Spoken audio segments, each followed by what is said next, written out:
It's been at the centre of negotiations for the release of hostages and a temporary ceasefire.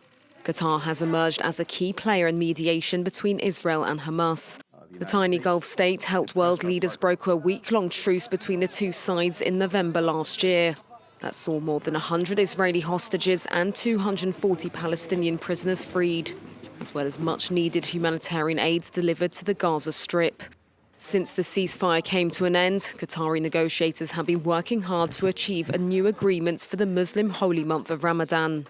We are not giving up. We are moving forward. We are continuing our discussions with the parties and trying to achieve as soon as possible an agreement that can bring a ceasefire and humanitarian relief and the release of the hostages.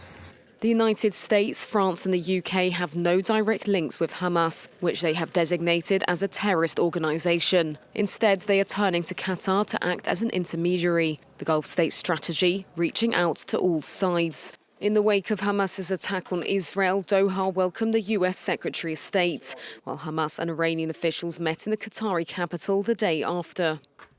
Qatar has positioned itself after the Arab Spring as a mediator and a hub for basically building networks, connecting different actors that would not be able to meet directly. It's a careful balancing act. Qatar hosts the largest American military base in the Middle East, while just a few kilometres away sits Hamas's political office. The leaders of the Islamist militant group have been based in Doha since 2012. While Qatar has worked to position itself as a global mediator, the Emirates has also been accused of financing terrorism. For many years, it funded Hamas's civil servants and also sent aid to Gaza's civilian population.